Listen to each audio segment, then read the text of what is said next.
हजारों लोग इस रैली में शामिल हुए हैं। संयुक्त ईसाई समाज रायपुर। तो अभी आपने देखा होगा हमारी नन्स के साथ बदसलूकी हुई। मेरा राइट है, मैं चाहे हिंदू बनूं चाहे मुसलमान बनूं। चर्चेस पे हमला कर रहे हैं, पास्टर्स पर हमला कर रहे हैं, हर एक विश्वासी पर ये हमला कर रहे हैं।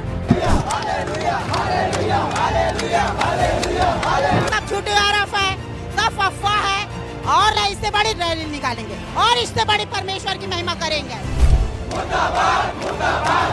रायपुर में सर्व समाज के लोगों ने रैली निकाली है अपनी मांग को लेकर और आप देखिए ये रैली अभी कालीबाड़ी चौक में पहुंची हुई है और हजारों लोग इस रैली में शामिल हुए हैं। मैं आपको दूर दूर तक दिखा दूं, लगातार आप देखिए लगातार लोग बढ़ते जा रहे हैं और पीछे तक पूरी जाम की स्थिति बन गई है। गाड़ियों के ऊपर लोग चढ़े हुए हैं और दूर दूर तक सिर्फ लोग ही लोग दिखाई दे रहे हैं। हजारों की संख्या में लोग यहाँ पर पहुंचे हुए हैं और बैनर पोस्टर लेकर राजभवन की तरफ आगे बढ़ रहे हैं। देखिए संयुक्त ईसाई समाज रायपुर न्याय यात्रा ये बैनर लेकर निकले हैं और संविधान के पोस्टर को हाथ में लिए हुए हैं। झूठे धर्मांतरण केस बंद करो, शासन प्रशासन होश में आओ, वी वांट जस्टिस। तो अपनी न्याय को मांगते हुए ये लोग आगे बढ़ रहे हैं, हाथों में तिरंगा झंडा लिए हुए आगे बढ़ रहे हैं। इनसे बातचीत करेंगे, क्या मांग लेकर ये आगे निकले, किन मांगों को लेकर आप लोग जा रहे हैं। आपने ये कहा, अब आपके प्रधान ने गलती की, आपने कुछ क्यों नहीं कहा। मैं इसलिए कहता हूं अधूरा ज्ञान बड़ा खतरनाक ज्ञान है और मूर्खता का कोई इलाज नहीं है। इस चर्च का कोई भी प्रधान नहीं है, इस चर्च का प्रधान मैं हूं, आपको ये मालूम होना चाहिए। अगर कोई यूट्यूबर किसी को प्रधान लिखता है तो उसे और दूसरा उसे मान रहा है तो वो दूसरे मूर्ख की गलती है। आप चर्च की एक भी ऑफिशियल पोस्ट दिखाओ जहां पर लिखा हो कि कोई पॉलिटिकल आदमी चर्च का प्रधान है।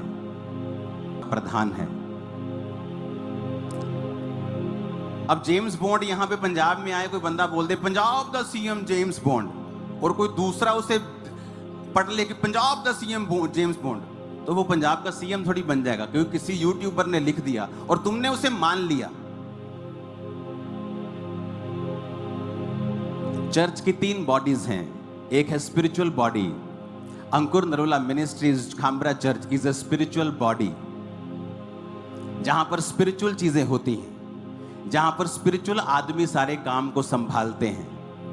मैं प्रेरित के पोस्ट पे हूं, कोई पास्टर की पोस्ट पे है, कोई डीकन की पोस्ट पे है, कोई अपना अपना काम मैनेजमेंट के थ्रू कर रहा है, कोई किसी तरह से कर रहा है। दूसरा है चर्च का पार्ट, एक सोशल पार्ट, जिसमें हम सोशल काम करते हैं, कॉलेजेस ओपन करते हैं, फ्री शिक्षाएं देते हैं। वो एक अलग एनजीओ है, वो अंकुर नरोला मिनिस्ट्री उसमें नहीं करती, उसका अलग पार्ट है। क्योंकि लोगों को शायद मालूम नहीं है, क्योंकि लोगों को इतना पता नहीं है, नॉलेज नहीं है, ना उनको इतना ज्ञान है, ना ही प्रभु ने उन्हें इतना इस्तेमाल किया है कि उनको इन चीजों के बारे में नॉलेज हो। तो दूसरा हिस्सा है चर्च का, जहां जो स्पिरिचुअल सोसाइटी है वो क्या करती है, वो चैरिटी करती है और सोशल वर्क करती है, घर बना के देती है, फ्री शिक्षा देती है, हेल्प करती है, राशन देती है। चर्च का तीसरा पार्ट है ग्लोबल क्रिश्चियन एक्शन कमेटी, वो उसका प्रधान है जिसकी आप बात कर रहे हो। जिस व्यक्ति की आप बात कर रहे हो एक पंजाब का बहुत बड़ा लीडर में, और हमारे जीवन में जो उद्धार हम चाहते हैं वो हमें क्यों प्राप्त नहीं हो पा रहा, और क्यों उसके कारण हम आज परमेश्वर के जीवन में आने के बाद भी, मसीहत जीवन में आने के बाद भी आज हम फूल फल नहीं रहे, यानी कि बढ़ नहीं रहे।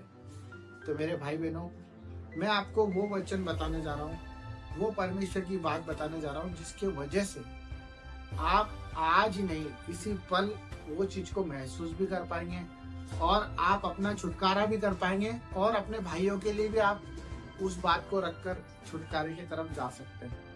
तो वो बात ये है कि जब हम परमेश्वर के जीवन में आए तो हमें सबसे पहले जानना है कि हम परमेश्वर के पास आए हैं कि परमेश्वर हमारे पास आए हैं। परमेश्वर के चुने हुए कहलाते हैं, विश्वासी कहलाते हैं, तब भी हम अपनी आशीष क्यों नहीं प्राप्त कर पा रहे?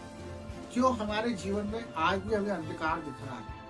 क्यों आज भी हम बीमारियों के साथ अपनी एक मित्रता करके बैठे हुए हैं? क्यों हम अपने कर्जों में लपटे हुए हैं, क्यों हम अपने सम्मान को खोते जा रहे हैं, जो प्रभु यीशु ने हमारे लिए क्रूस पर जान दी।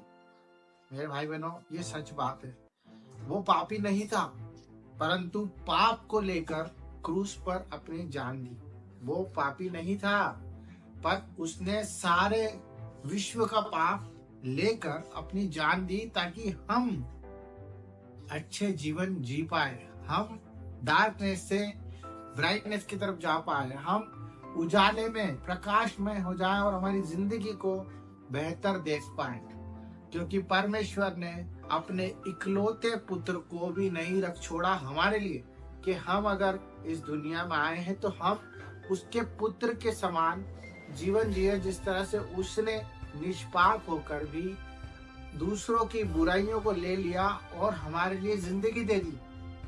यही बात है। तो सच्ची धार्मिकता मैं आपको बताना चाहता हूँ कि जब हम चंगाई छुटकारा अपने जीवन में परमेश्वर की उपस्थिति को देखना चाहते हैं, तो हमें सबसे पहले परमेश्वर की धार्मिकता को लेना होगा।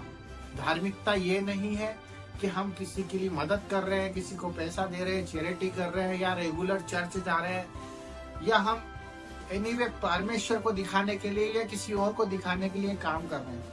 धार्मिकता वो है जो प्रभु यीशु को ग्रहण करती है, उसके उस बलिदान को यकीन करती है और विश्वास के साथ ये मानती है कि हाँ, जो उसने कलवरी के क्रूस पर लहू बहाया है वो मेरे पापों के लिए है, मेरे गुनाहों के लिए। अगर आपने ये स्वीकार कर लिया तो ये सब कुछ आपके लिए इस दुनिया में आसान हो जाएगा। आपकी सारी परेशानी, कर्ज, रोग, बीमारी आपसे दूर भाग जाएगी, क्योंकि आपने उसकी धार्मिकता को पहन लिया, क्योंकि उसने आपकी पापों को ग्रहण कर लिया।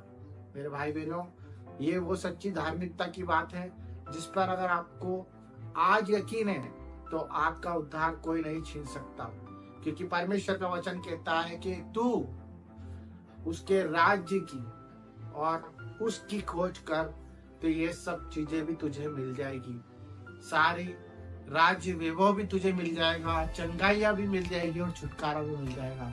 तो परमेश्वर के इसी वचन पे आप अमल करें और आप संसार को दिखाने के लिए नहीं जिए।